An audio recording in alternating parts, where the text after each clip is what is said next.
इतिहास में पहली बार फ्रांस करेगा भारत के लिए ऐसा काम।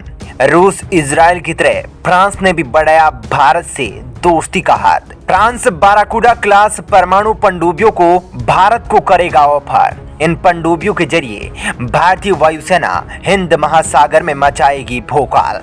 दोस्तों, रूस और इजराइल की तरह अब फ्रांस भारत से लगातार नजदीकियां बढ़ाने में लगा है, जिसकी वजह से अब भारत के सबसे बड़े दुश्मन चीन और पाकिस्तान में हड़कंप मच गया है और शायद भारत को अत्याधुनिक हथियारों का ऑफर करने का होड़ चीन के लिए लगातार मुसीबत बनता जा रहा है। क्योंकि आपने देखा होगा कि इजराइल और रूस पहले से ही भारत के साथ मजबूत रक्षा समझौता निभा रहे हैं, तो वहीं अब फ्रांस ने भी हलचलें बढ़ा दी है। फ्रांस की रक्षा मंत्री भारत दौरे पर आई है और उनकी यह भारत यात्रा व्लादिमीर पुतिन की तरह भारत के लिए बड़ा पैगाम लेकर आई है। दोस्तों, लंबे समय से बहुचर्चित परमाणु पनडुब्बी जिसको लेकर भारत लगातार कोशिश कर रहा है, वह बेजोड़ हथियार फ्रांस की ओर से अब भारत को मिल सकता है। जी हां, वीडियो में पूरा विस्तार से बात करेंगे कि आखिर भारत पनडुब्बियों को लेकर किस प्रकार से अपने प्रोजेक्ट को विस्तार दे रहा है, फ्रांस भारत के सामने किस बड़े हथियार को ऑफर करने जा रहा है और इससे चीन के लिए क्या नुकसान होने वाला है। साथ ही परमाणु तकनीक पनडुब्बी क्या है जिसको मिलने के बाद भारत नीले पानी के अंदर भौकाल मचाएगा, सब कुछ आपको बताएंगे, तो वीडियो को अंत तक जरूर देखिएगा। साथ ही दोस्तों, फ्रांस की दोस्ती के लिए जय हिंद जरूर लिखिएगा। दोस्तों, फ्रांस के इस बड़े कदम पर आपका क्या विचार है जरूर बताइएगा, क्योंकि फ्रांस अब भारत को परमाणु पनडुब्बी तकनीक साझा करने जा रहा है। दोस्तों, फ्रांस का यह ऑफर कोई छोटा मोटा ऑफर नहीं है।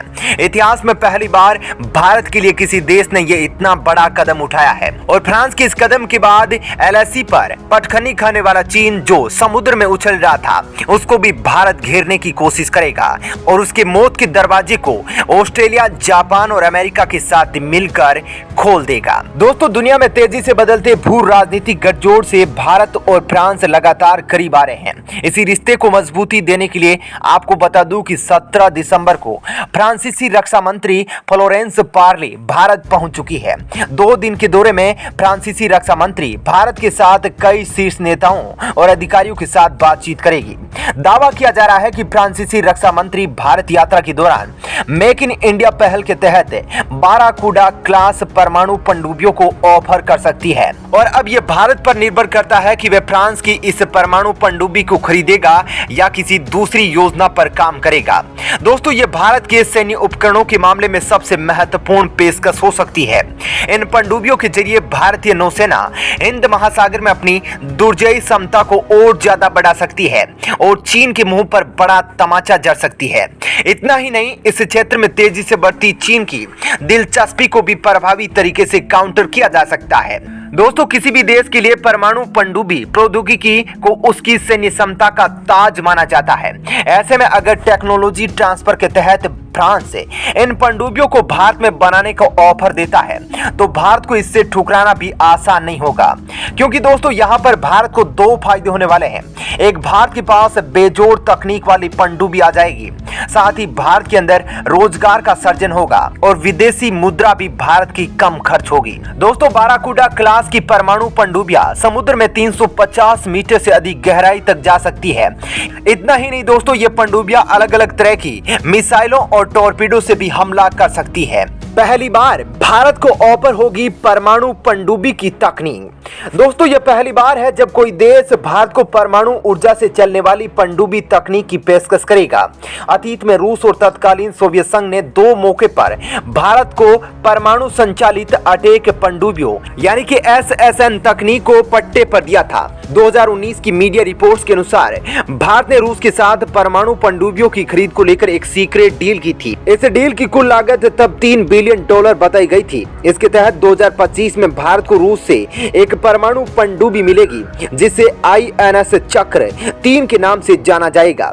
यह पनडुब्बी भी INS चक्र की तरह भारतीय नौसेना में अगले 10 साल तक सेवा देगी।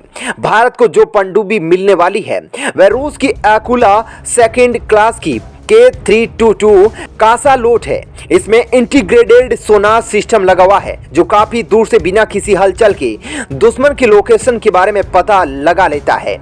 आपको बता दूं कि भारत के INS अरिहंत में भी ऐसा ही सिस्टम लगाया गया है।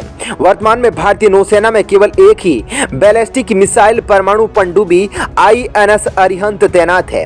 स्पेशल मिशन के लिए बनाई गई यह पनडुब्बी भारत के 7,516 किलोमीटर लंबी समुद्री सीमा की रखवाली करने के लिए पर्याप्त नहीं है। यही कारण है कि भारत इन दिनों रूस के साथ चक्र सीरीज की 2 पनडुब्बियों को लीज पर लेने के लिए बात कर रहा है। ऐसी रिपोर्ट है कि आने वाले महीनों में रूसी राष्ट्रपति व्लादिमीर पुतिन की भारत यात्रा के दौरान इनमें से एक पनडुब्बी की डील पर हस्ताक्षर किए जा सकते हैं।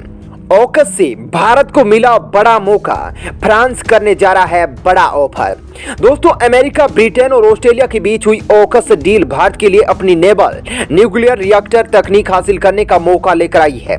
ऑस्ट्रेलिया के साथ परमाणु पनडुब्बी करार के रद्द होने के बाद फ्रांस भी नया ग्राहक तलाश रहा है। कुछ दिन पहले ही प्रधानमंत्री मोदी ने फ्रांसीसी राष्ट्रपति इमैनुअल मैक्रों से बात भी की थी। फ्रांस भारत का रणनीतिक भागीदार देश भी है। भारत ने फ्रांस से स्कॉर्पियन क्लास पनडुब्बियों को भी खरीदा है।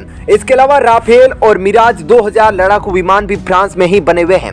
और रक्षा मंत्री जो भारत दौरे पर आई है, उन्होंने भी कह दिया है कि जो कोरोना के कारण राफेल के देने में देरी हुई है, अगर जरूरत पड़ी तो फ्रांस और भी राफेल भारत को देने के लिए तैयार है। ऐसे में दोस्तों, भारत पहले से ही परमाणु बैलिस्टिक मिसाइल पनडुब्बियों का संचालन करता रहा है। इतना ही नहीं, भारत अपनी खुद की परमाणु पनडुब्बी बनाने की योजना बना रहा है, जिससे पहले ही सरकारी मंजूरी मिल चुकी है। भारत को ऑस्ट्रेलिया की तुलना में पनडुब्बियां बनाने का अधिक अनुभव है, जिसने पारंपरिक या diesel electric Shishumar, scorpion class और परमाणु पनडुब्बी अरिहंत क्लास का निर्माण किया है। दोस्तों, अब यह जानना आपके लिए महत्वपूर्ण है कि आखिर परमाणु पनडुब्बी है क्या और इसका काम क्या है। दरअसल दोस्तों, जब वैज्ञानिकों ने परमाणु को विभाजित किया, तब उन्हें यह महसूस हुआ कि हम इसका बम बनाने के अलावा किसी काम में इस्तेमाल कर सकते हैं। इसका उपयोग बिजली पैदा करने के लिए भी किया जा सकता था। यह परमाणु रिएक्टर पिछले 70 वर्षों से दुनिया भर के घरों और उद्योगों को बिजली दे रहा है। परमाणु पनडुब्बियां भी इसी समान तकनीक से काम करती है। प्रत्येक परमाणु पनडुब्बी में एक छोटा न्यूक्लियर रिएक्टर होता है, जिसमें ईंधन के रूप में अत्यधिक स्मार्ट यूरेनियम का उपयोग करते हुए बिजली पैदा की जाती है। इससे पूरी पनडुब्बी को पावर की सप्लाई की जाती है। इतना ही नहीं, परमाणु पनडुब्बियां बिना एयर इंडिपेंडेंट प्रपल्सन यानी कि AIP सिस्टम के ही अपने अंदर मौजूद क्रू के लिए ऑक्सीजन को भी बनाती है। इससे यह समुद्र के नीचे महीनों तक छिपी रह सकती है। अब दोस्तों, यह जानना भी जरूरी है कि आखिर परमाणु पनडुब्बी और डीजल या इलेक्ट्रिक पनडुब्बी से कैसे अलग है। दरअसल एक पारंपरिक पनडुब्बी या डीजल इलेक्ट्रिक पनडुब्बी बैटरी चार्ज करने के लिए डीजल जनरेटर का उपयोग करती है। इस बैटरी में स्टोर हुई बिजली का उपयोग मोटर चलाने के लिए किया जाता है। किसी दूसरी बैटरी की तरह इसे रिचार्ज करने के लिए स्नॉर्कलिंग प्रक्रिया को पूरा करने के लिए पनडुब्बी को सतह पर आना पड़ता है। स्नॉर्कलिंग के जरिए डीजल इलेक्ट्रिक पनडुब्बियां अपने जनरेटर के लिए ऑक्सीजन इकट्ठा करती है। कोई भी पनडुब्बी सबसे अधिक खतरे में तब होती है जब उसे पानी की गहराई से निकलकर सतह पर आना होता है। ऐसे में दुश्मन देश के पनडुब्बी खोजी विमान या युद्धपोत उन्हें आसानी से देख सकते हैं। वहीं दोस्तों, भारतीय नौसेना में इस समय कुल 15 पनडुब्बियों का संचालन किया जा रहा है, जिसमें INS अरिहंत परमाणु शक्ति संचालित है। इस परियोजना में भारत को अरिहंत के निर्माण से जुड़े अनुभव काम आएंगे। INS श्रेणी की ये पनडुब्बियां ज्यादा गहराई तक गोता लगाने में सक्षम होगी, जबकि इनके सोनार और रडार पहले की तुलना में ज्यादा एडवांस होंगे। ऊर्जा को पैदा करने के लिए इन पनडुब्बियों में नवीन तकनीकी वाले परमाणु रिएक्टर लगाए जाएंगे। ऐसे में दोस्तों, फ्रांस के द्वारा भारत को किया जाने वाला यह ऑफर भारत की नौसेना के लिए एक बड़ा चेंज ला सकता है और समुद्र में भारत की ताकत में इजाफा करने वाला है। ऐसे में अगर इस ऑफर को भारत स्वीकार कर लेता है तो भारत के लिए चीन और पाकिस्तान जैसे देशों से लड़ना और भी आसान हो जाएगा। तो दोस्तों, इस डील पर आप क्या कहना चाहते हैं, कमेंट करके जरूर बताइएगा। साथ ही वीडियो को लाइक और शेयर भी जरूर कीजिएगा।